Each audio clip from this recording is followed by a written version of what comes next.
making content for someone over 25. Don't overthink the editing. Simple rule. If it's a distraction, you use subtraction. You go ahead and you take that out through the editing.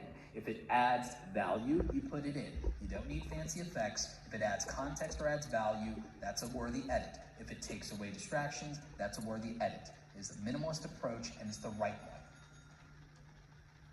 This is Cleo Abram. I don't know if any of you have ever heard of her, but she actually does a pop science channel on YouTube that represents all the categories of high effort, high consistency, high value, etc., and she has a show called Huge If True where she takes a positive spin on technology. Instead of telling you that we're doomed and the Terminator and the AI is coming to kill us and Skynet and the Matrix's greatest collab ever, she puts a positive spin on how technology is improving our lives and explores it with genuine curiosity, and she does it in a great docu-style format that's highly produced. It's actually wonderful to watch on your TV set in the middle of the day. And so this is extremely high effort content because of the production value and research involved, and something that a lot of you could come by, at least as far as the research part. Remember, the production value doesn't need to be extreme for something to be of quality. I would argue the presentation, the personality, the structure, the style, the script is going to be most of the quality that you need. This is Marques Brownlee, MKBHD. He is the second or third largest tech YouTuber in the world. I believe he has more subscribers than Apple with a 20 million subscriber channel. I've been watching this young man since before he had 200,000 subscribers. He started on YouTube at 14. His first 100 videos netted him a whopping 78 subscribers. He has 20 million subscribers now, and if I'm not mistaken, hundreds of millions, if not billions of views. He's a tech content creator and tech enthusiast. If you've ever wanted a video that told you more than you ever wanted or needed to know about your iPhone, he's your guy. And he stood out by having immaculate production value, and he also didn't do hyper-ed caffeinated videos. He did have a high level of cinematography, but he presents in a down-to-earth way and in a calming, low-energy style and approach. He is not the ultimate hype man of the internet. He's quite the opposite. In his niche, he stood out by being a calm and reasonable voice that doesn't oversell it in a market where everyone wants to show you how happy, excited, and giddy they are. Again, high quality content can be a lot of things. Sometimes that is the production and editing, but I would argue that sometimes high quality content is the presentation and personality that is delivering that content, much in the way that someone could do that on stage without a lot of tech behind them. It is more about what is being captured on camera than the camera capturing it. Michelle Carey. She is probably one of my favorite, more recent discoveries in YouTube. She has, I believe, at this point, more than 5 million subscribers, probably significantly more than that. She is a challenge-based YouTuber where she challenges herself to take on different and various tasks, everything from trying to become a chess grandmaster to becoming a flight attendant for a week to actually doing the military training course. She puts herself through these grueling challenges and doing a marathon or a triathlon. She even did a challenge for finding the perfect wedding dress for her wedding, I believe last year. And so she does a highly produced, highly polished type of content, but the unique value is Michelle. It is the fact that she has turned the idea of taking on her bucket list in life into something that's entertaining for the rest of us, but also inspiring to the rest of us that, if you can do something that difficult, maybe I can just get through this day. And so she has a very interesting and unique angle that is largely about who she is as a person and what she's trying to extract from life and how she storytells and presents it. And so this content, even though it is more, I would say, entertainment-based, has an aspirational component that is valuable because we want to see people succeed and we want to see people try because it does give us more courage in life. And the thing is, you can do those things, especially those of you trying to build personal brands. Don't be afraid to build in public. If you're not an expert, this shows that you can create value without expertise by being someone who dares to try and is not embarrassed to build or fail in public. And in that way, by trying, you succeed. You can't win a game you didn't play. Mr. Who's the Boss, he's another tech creator. He does a very interesting and enthusiastic take on technology, and he goes to an extreme, I feel, in the fact that he will find a way to make you more interested than you ever wanted to be on the phone in your pocket. A primary example of this will be, he will do a very high effort video where if there's a new iPhone that comes out, he literally created and rigged the bandolier to test the camera quality of every single version of the iPhone that exists, so he can tell you how improved the camera is. He will sit there and he build a custom rig to test the battery life of every recent iPhone, so he can tell you which model's battery life is superior. That's high effort right there, but he also manages through his team to be very consistent in the content that he puts out. Consistency is more than upload frequency, by the way. Consistency is also consistency in tonality, consistent in value proposition, consistent in your brand, consistent in your aesthetic, consistent in the person people believe you to be. Consistency matters and is the most underrated version of being successful. Largely, success in my belief comes down to consistency over time, and I don't think that on a long enough timeline you could use anything in physics. You could apply a tremendous amount of consistency, and on a long enough timeline it would beat any other thing you could do. YouTube is about clear value for the viewer. The viewer has to understand why they are there.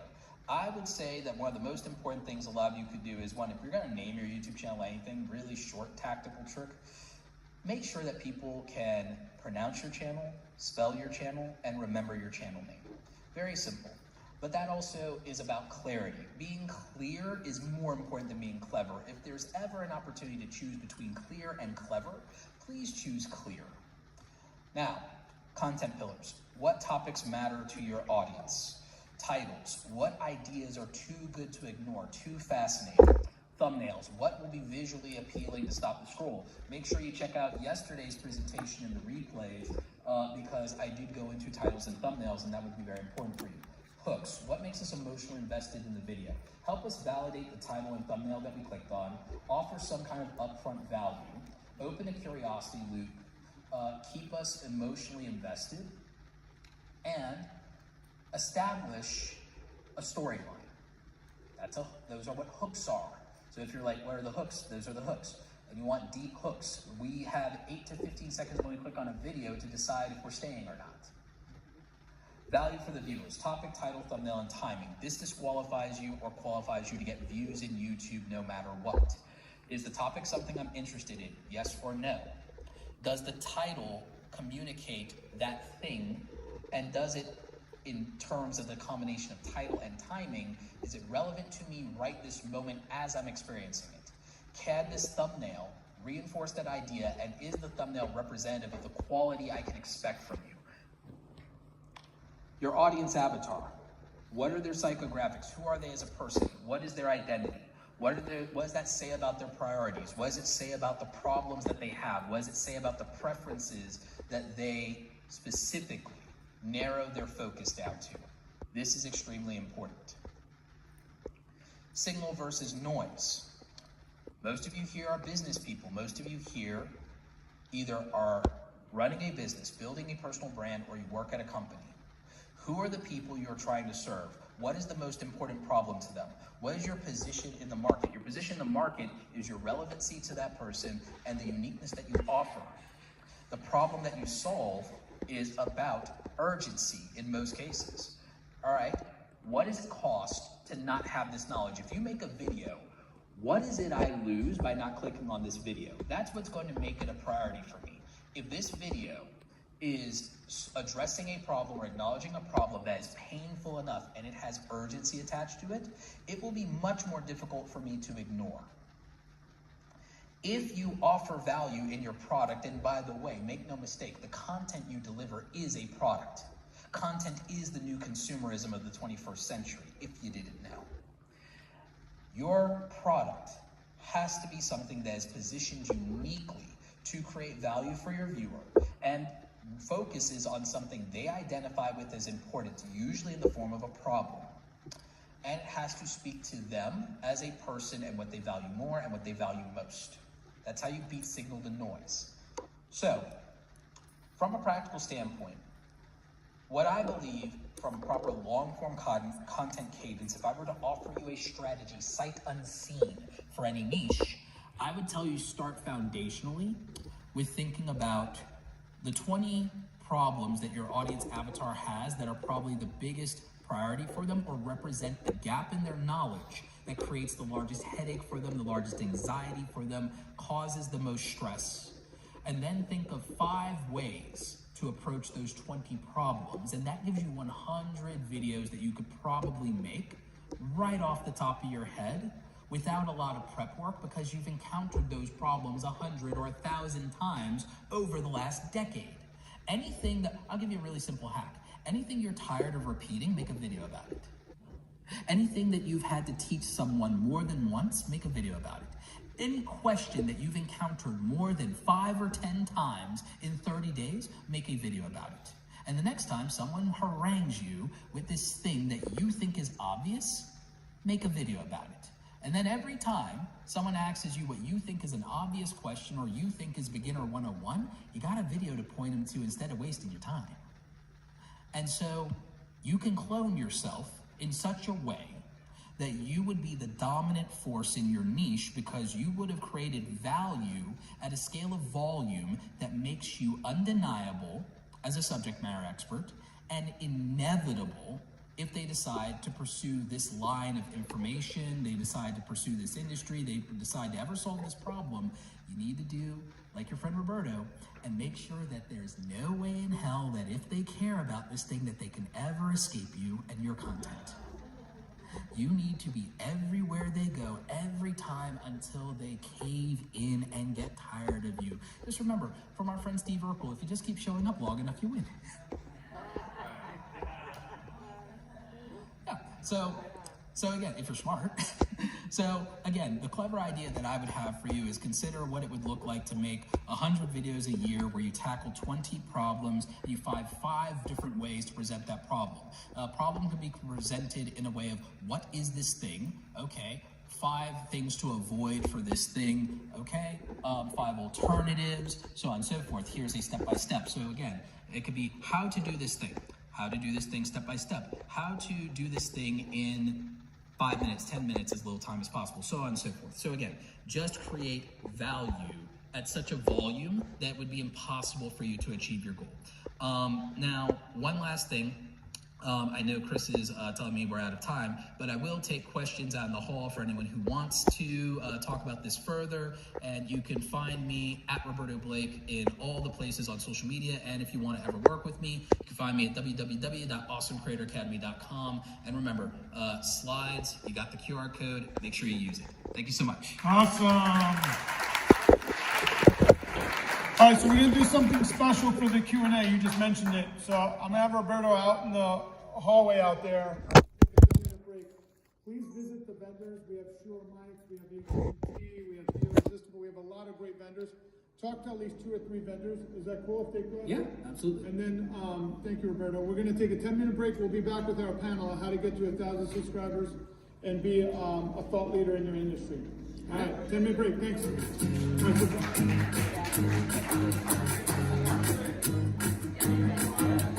This year's felt like 4 seasons of winter, and you get anything to feel the sun, always raging, always climbing, always.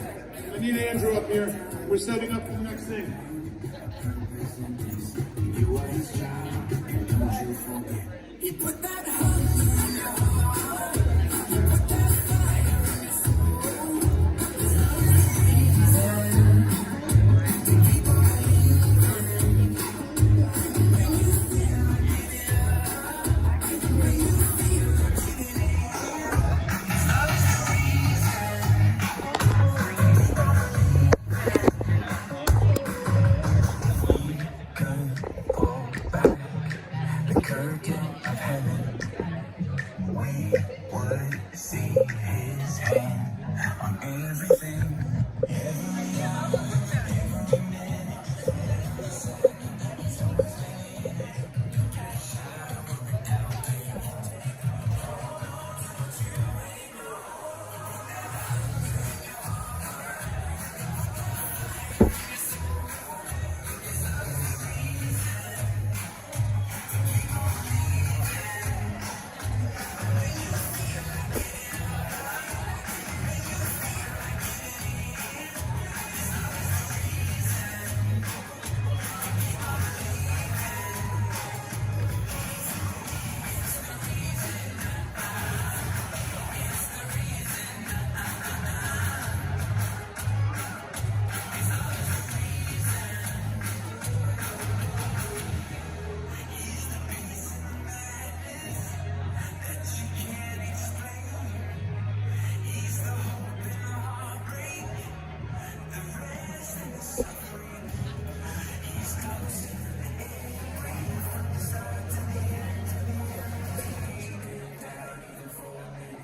He does it way better than me.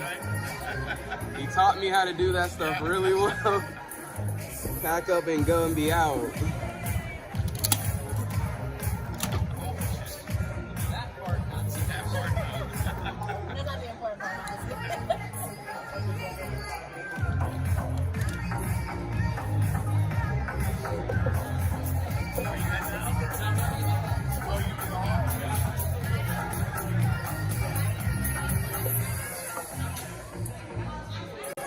Excuse me, excuse us, excuse us, excuse us, excuse us. QR code's working now.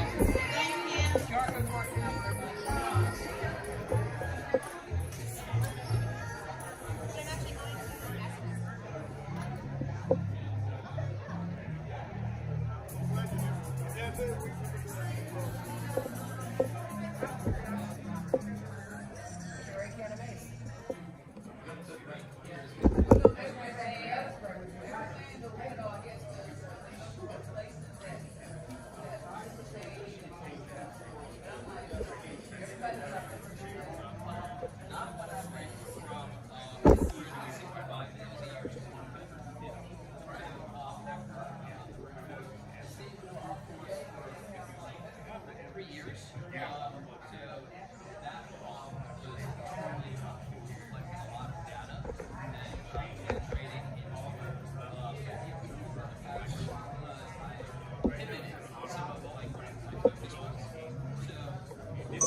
Mom.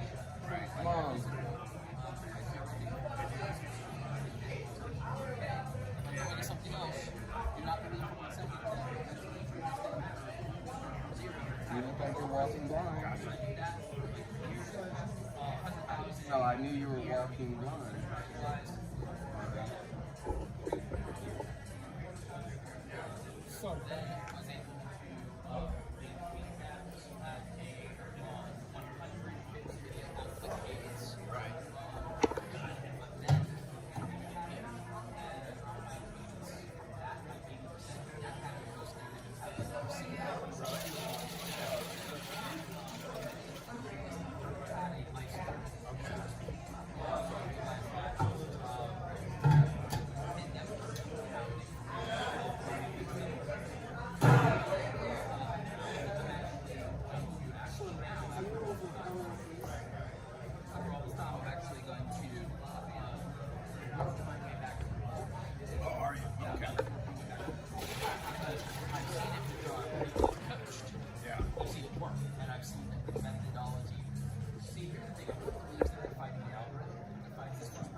Thank you so much.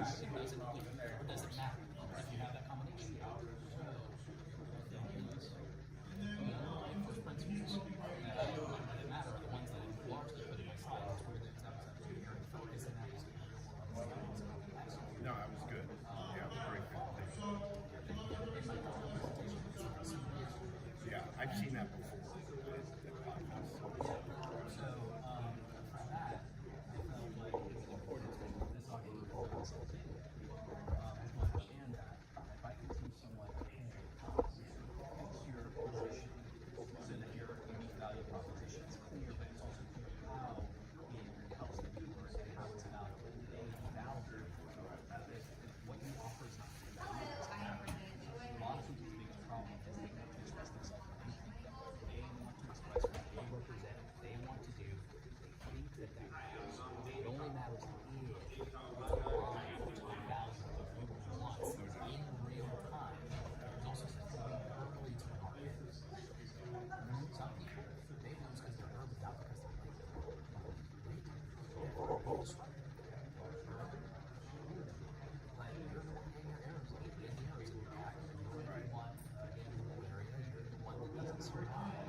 You just monetize coaching, or like you do ads and everything.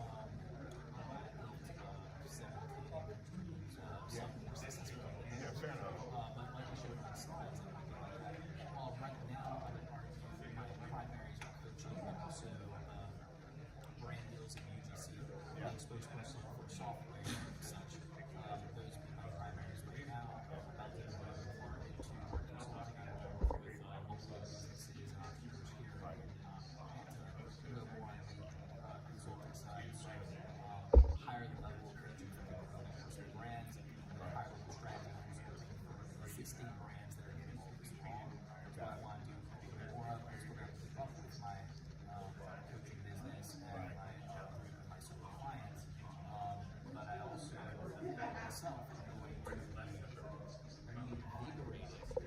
The channel that established my personal brand. And I am still going to double down on my podcast. I'm just going to change my approach to that allows a low lift version of brute force. I realized that there's a gap in the market. No one has a morning show for a period of time. And if I do a quote-unquote live morning show, either Monday through Friday or 2 to 3 times a week, there's no one in the market competing on bringing up all this stuff, giving a master class on it every morning so they can do work. And so that is my position is like evergreen. I can cover multiple segments in a morning show, cut it up into clips, put those out as VODs, also take all the sound bites, make that short form, scale that on my social media platforms. Write up co-assisted with ChatGPT of the actual transfer. Okay, it's my words, point of origin, but we can get a better summary out of it, save time with AI to summarize the thing I already said. I don't believe that AI should be a point of origin. I think that it should be an enhancement tool. Just put the super soldier serum in my veins. Yeah. It's like, that's nanotechnology, so just put it in my veins, let's call it a day. So, Do the podcast agencies buy your content? not yet. Are you interested in working with someone on that? Potentially. That's what we do. Okay. With Evergreen Podcast. Okay, nice. I mean, if you like it, just chat about it. Do great stuff. They're buying more on YouTube now. So, Can you tell me more about this? yeah, so Evergreen, we're a network for around 7-8 years. Yeah, we've got about over 100 shows, about 60 or 70. And we're starting to move on YouTube. So we just launched a show. Remember the Northern Exposure? We watch show that's doing really well.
something in the back here.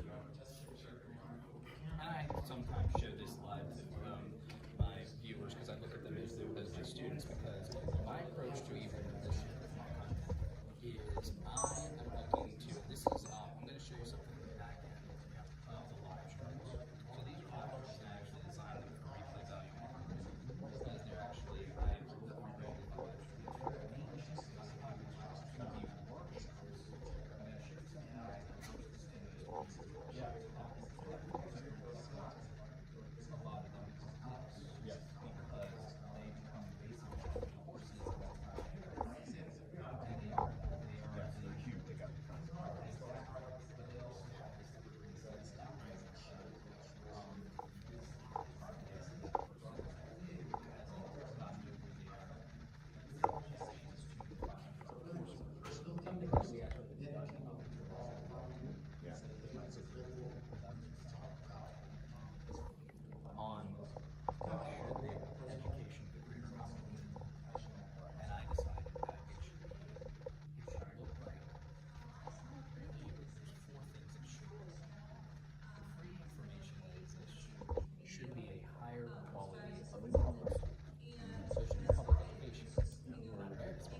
Exactly. So you get it. So Yeah. the thing is, it's perfect. It's evergreen. And the thing is, my overall strong. The other thing is, we have combo offer in the fact that yes, you can do admins with live streams, and there's replay on live streams, They would love that. as it's also the most. It's very, they want it to be natural. The fact that, yeah, the fact that you're gonna do it, talk about it, go on the screen, it's very, it's not like clipped in, hey, we got this on the podcast. And it's replay. Exactly. They want to see like how much is the live stream, how much is it. When you're dealing with them, like they want all in, but then you're dealing with just buyers, numbers, right? How many impressions. You know, exactly. But they start with, yeah, but they start with, do we want the verbal tigers? Exactly. That's where it starts. It doesn't even get to that. And that's where I think. Reputation for So we'd love to check. Do you have a card?